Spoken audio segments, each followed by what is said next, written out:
Assalamualaikum warahmatullahi wabarakatuh. Untuk minggu sekarang kita masuk ke pembahasan baru yang berkaitan dengan uji Human Whitney. Nah, Human Whitney ini merupakan salah satu pengujian statistika non-parametrik yang digunakan untuk mengetahui kesamaan karakteristik antara dua populasi atau sampel. Sudah saya jelaskan apa perbedaan dari statistika parametrik dan non-parametrik di video-video sebelumnya. Nah, untuk pengujian Human Whitney ini menguji kesamaan karakteristik antara dua populasi. Jadi, dalam pengujian Human Whitney ini, objek yang digunakan itu sama, tetapi Human Whitney menggunakan populasi atau sampel yang berbeda, dan yang diujinya itu merupakan kesamaan karakteristik.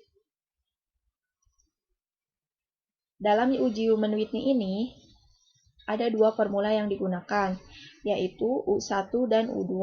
Formula yang digunakan ini nanti akan digunakan untuk mencari nilai Z hitung, di mana untuk mencari nilai Z hitung ini, kita menggunakan nilai U yang paling kecil. Nah, agar teman-teman tidak bingung, langsung saja kita masuk ke kasus yang penyelesaian kasusnya berkaitan dengan pengujian Human Whitney. Untuk kasusnya, perusahaan coffee shop X sedang meneliti tingkat perbedaan persepsi kepuasan pelanggan pada pengunjung pria dan wanita. Tingkat perbedaan persepsi kepuasan pelanggan. Kita akan mencari kesamaan karakteristiknya. Penelitian dilakukan untuk mengetahui kesamaan tingkat kepuasan pelanggan pria dan wanita tersebut dalam beberapa hari penelitian. Tingkat kepuasan pelanggan ini diukur melalui observasi lapangan. Berikut adalah hasil pengolahan data tersebut. Nah, hasil pengolahan datanya ada responden pria dan responden wanita, di mana ada 10 data pendapat responden wanita dan 14 data pendapat responden pria. Untuk penyelesaian kasusnya, seperti biasa kita tentukan dulu identifikasi masalahnya. Untuk identifikasi masalahnya, teman-teman tinggal lihat pertanyaan di kasusnya. Nah, untuk pertanyaan di kasusnya kan, jadi inti pertanyaan di kasusnya kan, apakah tingkat persepsi kepuasan pelanggan pada coffee shop berbeda, atau apakah terdapat perbedaan persepsi kepuasan pelanggan pada coffee shop X. Seperti itu. Nah, ini untuk identifikasi masalahnya, teman-teman bisa sesuaikan dengan kalimat atau kata-kata yang biasa teman-teman gunakan. Maksudnya, kata-kata yang teman-teman gunakan berdasarkan kasus, jadi tidak mesti harus seperti ini, asal intinya dapat, gitu ya, untuk identifikasi masalahnya. Kemudian, sesudah kita menentukan identifikasi masalahnya, kita tentukan atau masuk ke langkah 1 berkaitan dengan hipotesis. Untuk hipotesisnya, H0 sama dengan 0. Untuk H0, tidak terdapat perbedaan persepsi kepuasan pelanggan pada coffee shop X. Dan untuk H1, maaf ini untuk H1, tidak sama dengan 0. Artinya, terdapat perbedaan persepsi kepuasan pelanggan pada coffee shop X.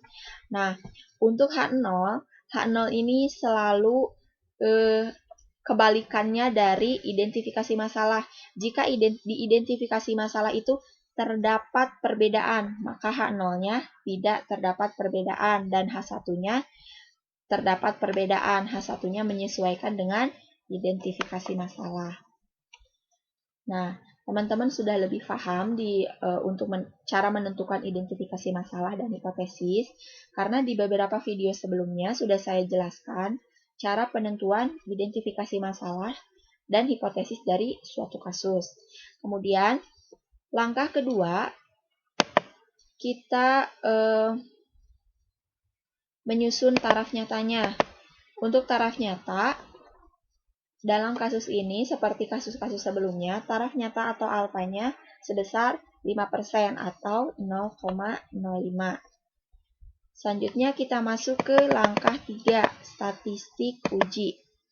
Untuk di statistik uji, nanti kita akan menemukan perankingan. Nah, sebelum kita masuk ke perankingan, teman-teman,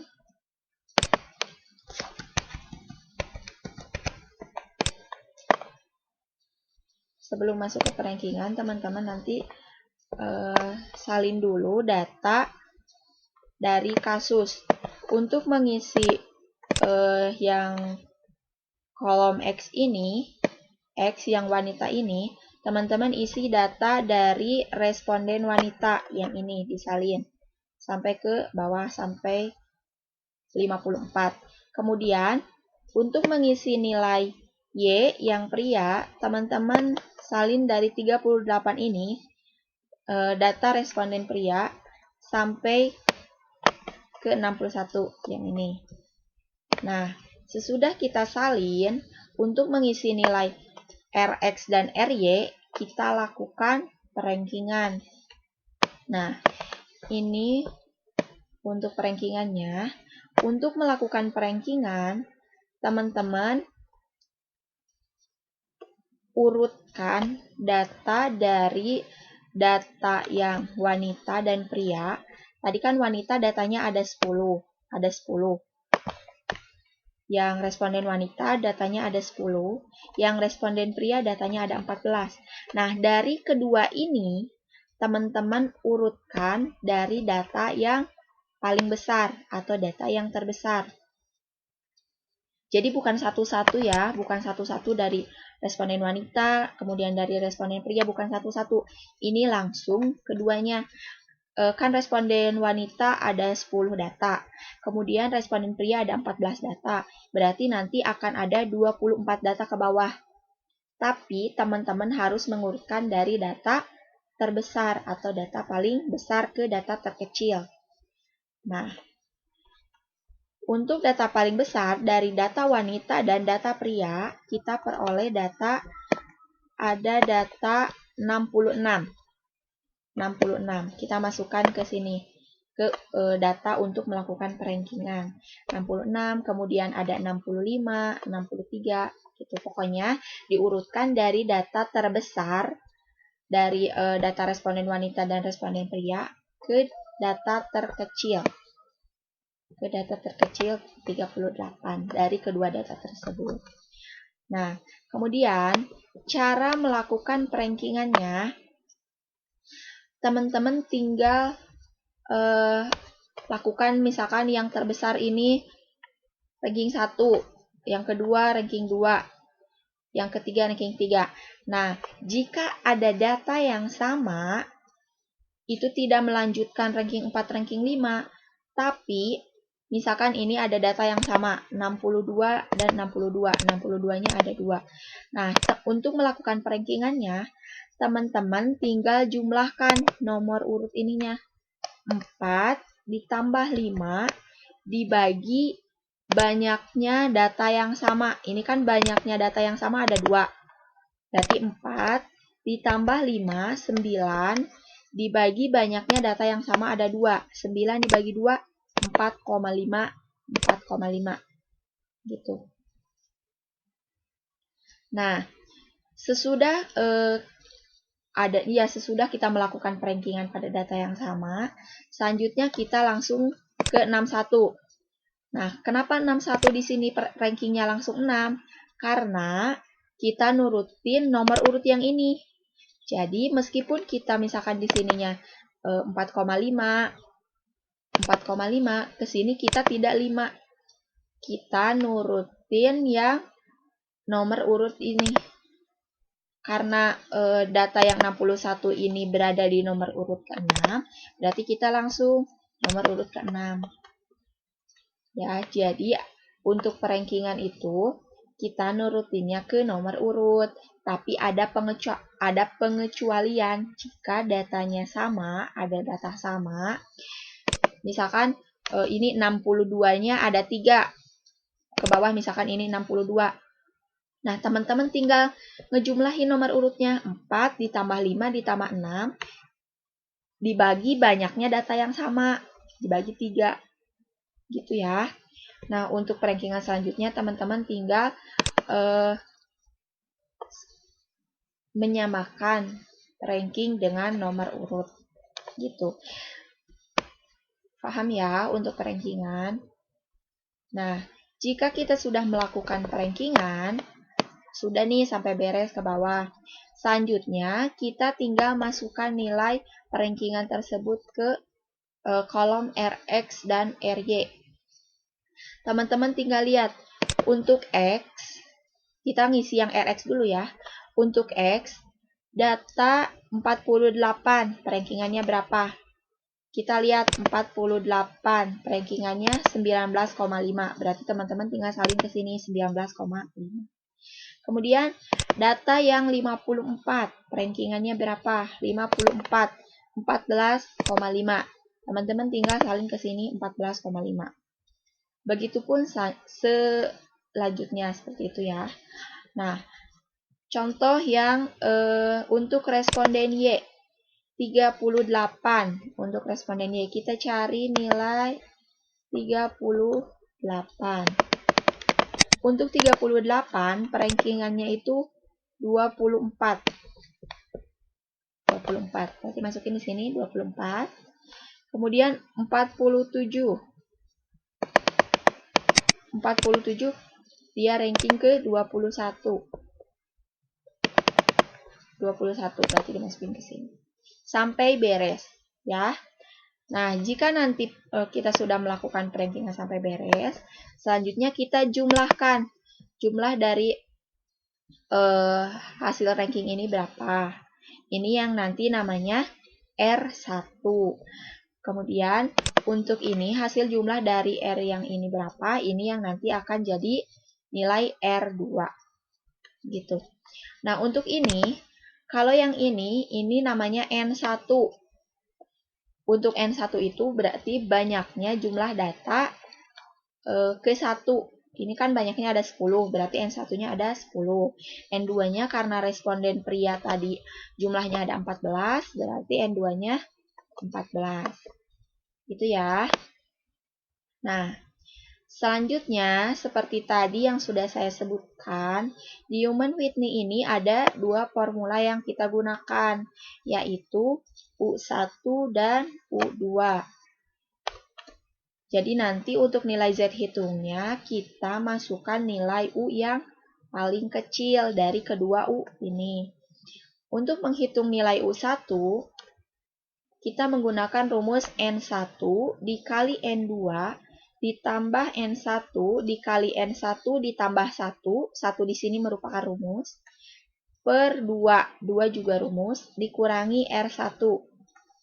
Nah, teman-teman tinggal substitusikan dari tabel di atas. Untuk U1, N1-nya teman-teman masukin yang 10. Kemudian N2-nya masukin yang 14. N1-nya 10 ditambah N1, 10 ditambah 1. Berarti nanti ini jadi 10 dikali 10 tambah 1, 11. 10 dikali 11 dibagi 2 dikurangi R1. Yang menjadi R1 yang ini. R1 yang RX ini jadi R1, yang R-nya ini jadi R2. Dikurangi R1 112. Untuk cara hitungnya, teman-teman hitung dulu yang ini. Yang 10 dikali 11, 10 tambah 1, dibagi 2 hasilnya berapa. Kemudian 10 dikali 14 hasilnya berapa. Nanti yang hasil ini ditambahin hasil ini. Sudah ditambahin, dikurangi 112. Dan untuk U1-nya diperoleh nilai 83. Untuk U1 kita peroleh nilai 83. Selanjutnya, kita cari nilai U2. Untuk U2, cara menghitungnya kita menggunakan rumus N1 dikali N2 ditambah N2 dikali N2 tambah 1 per 2 dikurangi R2. Maaf ya, ini harusnya dikurangi R2. Ya. Nah, untuk N1 dikali N2-nya, teman-teman kayak tadi tinggal mensubstitusikan dari tabel. Untuk nilai N1-nya, nilai N1-nya 10, N2-nya 14, ditambah N2-nya 14, dikali N2 tambah 1, 14 tambah 1, 15 per 2, dikurangi nilai R2, 188. Cara hitungnya sama ya. Jadi kita menghitung dulu yang ini, nilai yang ini. Sudah kita tahu, kita dapat nilainya, selanjutnya kita kalikan yang ini. Jadi nanti nilai yang ini ditambah nilai yang ini dikurangi R2, yaitu 188. Jadi diperoleh nilai U2-nya sebesar 57. Nah, untuk mengetahui nilai Z hitung, karena di Z hitung kan ada, untuk mencari nilai Z hitung ada rumus U. Nah, U di sini yang dimasukkan yang mana? U di sini yang dimasukkan itu jadi nilai U yang paling kecil. Karena di sini nilai U yang paling kecil ada di U2, yaitu 57, berarti kita masukkan nilai U-nya ya 57. Gitu ya. Nah, berarti sekarang kita masuk ke Z hitung. Untuk menghitung Z hitungnya, kita menggunakan rumus U dikurangi N1 dikali N2 per 2 dibagi akar dari N1 dikali N2 dikali N1 tambah N2 tambah 1 per 12 dibagi 12. Nah, sesudah itu ini gampang ya, kita tinggal substitusikan dari tadi yang tabel. Nah, untuk nilai U-nya, kita masukkan nilai U terkecil, yaitu U2 yang ini, 57, dikurangi N1-nya, tadi kita sudah ketahui di tabel, N1-nya 10, N2-nya 14, dibagi 2. Akar dari N1-nya 10, N2-nya 14. Untuk N1 ditambah N2, N1-nya 10 ditambah N2 14, ditambah 1 dibagi 12. Nah, cara menghitungnya, untuk ini, teman-teman hitung dulu yang ini, 10 kali 14. 10 kali 14 kan 140, dibagi 2, berarti 70. Nah, untuk menghitung ini, teman-teman hitung dulu 10 ditambah 14, 24, ditambah 1, 25. 25 ini nanti dikalikan dengan 10 kali 14. 10 kali 14, 140 dikali 25 per 12. 140 dikali 25, nanti hasilnya berapa? Dibagi 12. Hasilnya akar dari 291,66. Kalau misalkan udah akar gini, teman-teman nanti tinggal akarin. Hasilnya 17,08. Jadi negatif 13 dibagi 17,08 hasilnya negatif 0,76. Berarti untuk Z hitungnya kita peroleh nilai min 0,76. Nah, selanjutnya kita cari Z tabel. Karena untuk membandingkan kan ada Z hitung, ada Z tabel. Dan untuk mencari Z tabelnya, teman-teman buka tabel distribusi Z. Sudah saya jelaskan di video-video sebelumnya, jadi untuk di video ini saya tidak akan terlalu intens menjelaskan dalam pencarian Z tabel. Nah, untuk mencari Z tabel, kita menggunakan rumus 0,5 dikali 1 dikurangi alfa. Untuk alfanya kan 0,05. Nah, 1 dikurangi alfa 0,05 hasilnya 0,95. 0,5 dikali 0,95 yaitu 0,475 atau 0,4750. Nah, ini bukan merupakan Z tabel. Teman-teman harus cari dulu nilai yang 0,4750 ini di tabel distribusi Z. Tabel distribusi Z. Jika kita sudah menemukan nilai 0,470 ini, cari persimpangan ke samping dan ke atasnya berapa. Jika sudah, kita temukan persimpangan ke samping dan ke atasnya. Selanjutnya kita tambahkan. Karena untuk 0,475 ini ke sampingnya ada 1,9 dan ke atasnya ada 0,06. 1,9 ditambah 0,06 berarti nilai Z tabelnya 1,96. Gitu ya. Jika teman-teman belum mengerti untuk mencari nilai Z tabel, teman-teman bisa buka video-video sebelumnya yang berkaitan dengan Z tabel, karena saya sudah jelaskan Z tabel ini beberapa kali ya. Jadi biar durasi video di video ini tidak terlalu lama. Jika kita sudah ketahui nilai Z hitungnya sebesar min 0,76 dan nilai Z tabelnya 1,96, kita selanjutnya ke langkah 4. Ada kaidah keputusan. Untuk kaidah keputusannya, tolak H0 jika Z hitung mutlak lebih besar dari Z tabel. Karena Z hitungnya mutlak, berarti meskipun nilainya negatif, tetap dimasukinnya positif karena dimutlakan. Untuk Z hitung mutlaknya 0,76, Z tabelnya 1,96. Karena 0,76 kurang dari 1,96, maka H0-nya tidak ditolak, tapi H0-nya akan diterima. Gitu. Nah, coba kita samakan ya persepsi di kaidah keputusan dengan di kurva, apakah sama atau tidak. Nah, kenapa ini kurvanya dua arah? Kita lihat lagi di hipotesisnya, karena ini hipotesisnya menggunakan sama dengan dan tidak sama dengan, jadi bukan kurang dari atau lebih dari.